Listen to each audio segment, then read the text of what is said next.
Comment tenir ces bonnes résolutions? Les résolutions, on en a chaque année et la plupart des gens ne le respectent pas. Ils disent qu'ils vont faire quelque chose et au final ne font strictement rien. Le problème, il est avant tout dans le fait qu'on a des résolutions et non pas une résolution. On pourrait très bien en avoir on pourrait très bien en avoir plusieurs, mais il faudrait savoir lesquelles ont de l'importance. Parce que dans toutes les résolutions que tu peux avoir, il y en a certaines qui ont vraiment de l'importance pour toi, d'autres, au fond de toi, tu sais qu'elles peuvent attendre plus tard. Donc tu peux déjà utiliser ce principe de procrastinate on purpose, c'est-à-dire utilise la procrastination mais à but voulu. La plupart des gens, quand ils procrastinent, c'est pas voulu, c'est qu'ils font que repousser. La procrastination dite voulue, c'est-à-dire que tu compartimentes tes priorités de résolution.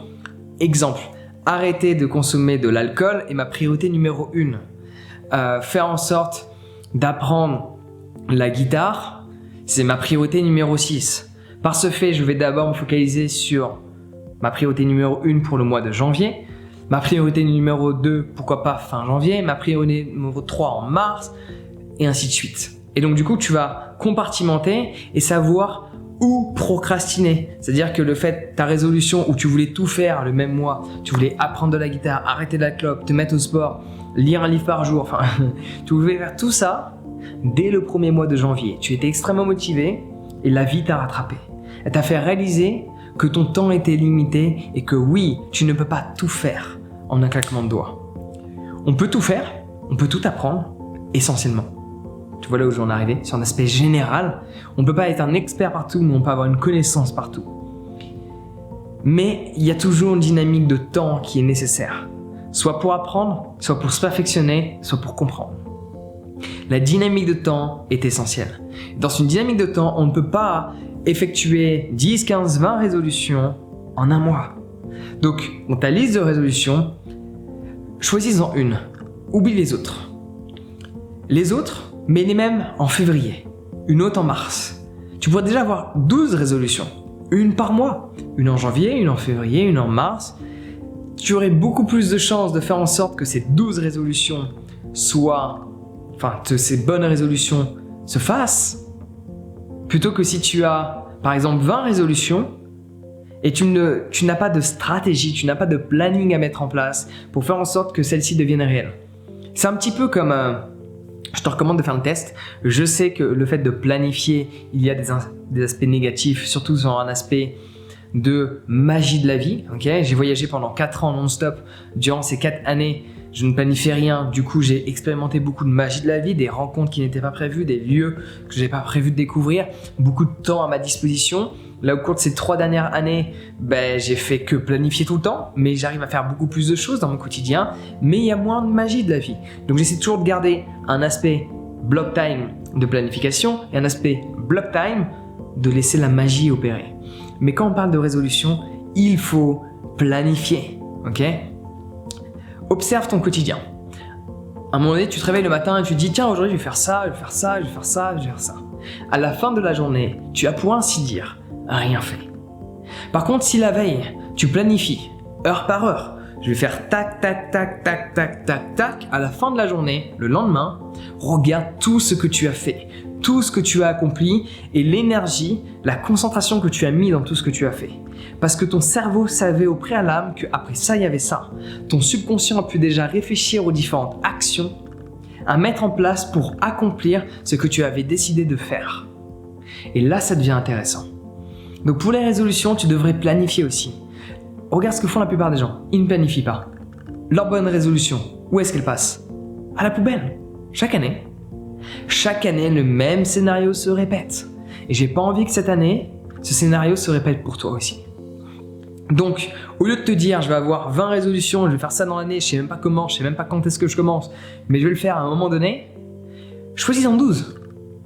Une où tu commences dès le premier de l'an, ou le second de l'an, ou le troisième jour de janvier, ou peu importe, mais une en janvier, une en février, une en mars, et au moins, tu pourras te libérer de plein d'addictions, prendre plein de nouvelles habitudes, faire quelque que ce soit que tu as envie, mais de faire en sorte de planifier une par mois, va faire en sorte que tu aies 12 bonnes résolutions d'accompli, où tu vas maximiser les chances de réussite, que si tu pensais même à 50 résolutions, et tu vas même pas en faire une seule. Les gens essaient de faire plein de trucs, mais ils ne font rien. Et cela ne doit pas être ton cas. Donc planifie. Donc si tu dois en choisir une aujourd'hui, prends-en une. Planifie tout, comment tu vas te débrouiller pour faire en sorte de l'accomplir, quand est-ce que tu vas démarrer, quand est-ce que celle-ci doit être finie, etc., etc. Puis tu te focalises sur le numéro 2. Et là, tu procrastinate on purpose. Tu fais en sorte de procrastiner volontairement en mode « ça, je vais pas le faire maintenant ». Parce que l'importance que je mets dessus n'est pas aussi haute que l'autre résolution. Du coup, je procrastine pour février. Ceci est un exemple. En fonction des bonnes résolutions que tu as, de ce que tu comptes faire, tu n'es pas obligé de faire janvier, février, mars, avril, mai, etc. Il y a des choses qui prennent qu'une semaine à mettre en place. Après, il faut les tenir dans le temps. C'est comme le sport. Beaucoup de gens se disent « je vais faire du sport », ils font ça une semaine en janvier et le reste de l'année, ils bouffent des burgers.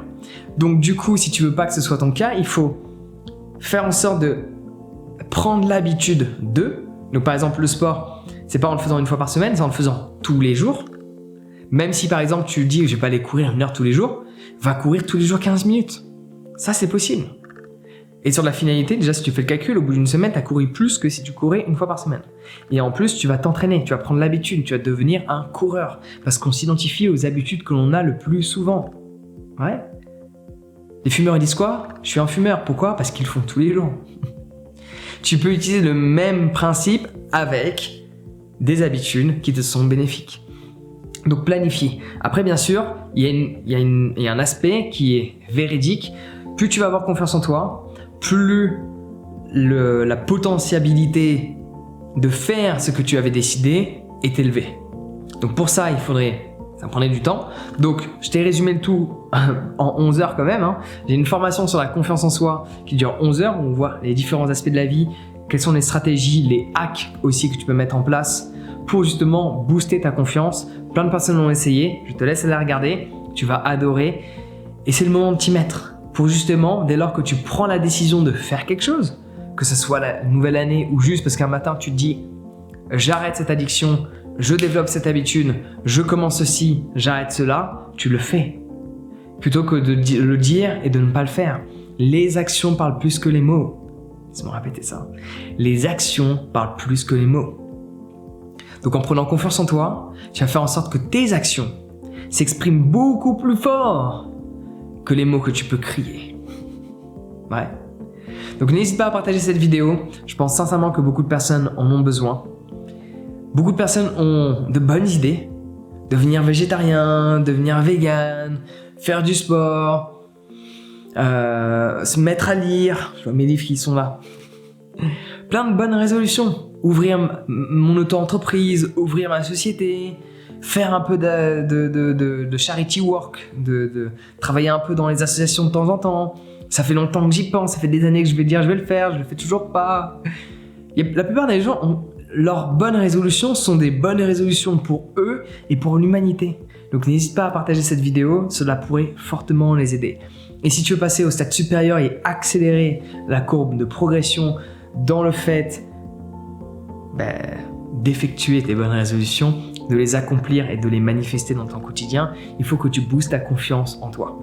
Donc tu peux t'inscrire à ma formation sur la confiance en soi, qui est plus que complète, avec 11 heures de vidéos et je ne sais pas combien de dizaines et de dizaines et de dizaines de vidéos très structurées. Regarde les témoignages que les gens ont laissés, ils en sont extrêmement satisfaits.